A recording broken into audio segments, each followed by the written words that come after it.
transformar pedras em pães para provar que no deserto tu estás cuidando de mim. De um lugar alto não vou me lançar, só para demonstrar o teu poder.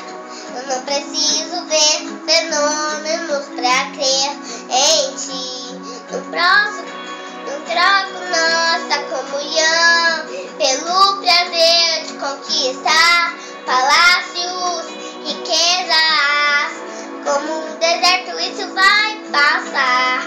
Por isso resistindo estou, e quando a minha força se esgotar, o teu anjo vai me alimentar.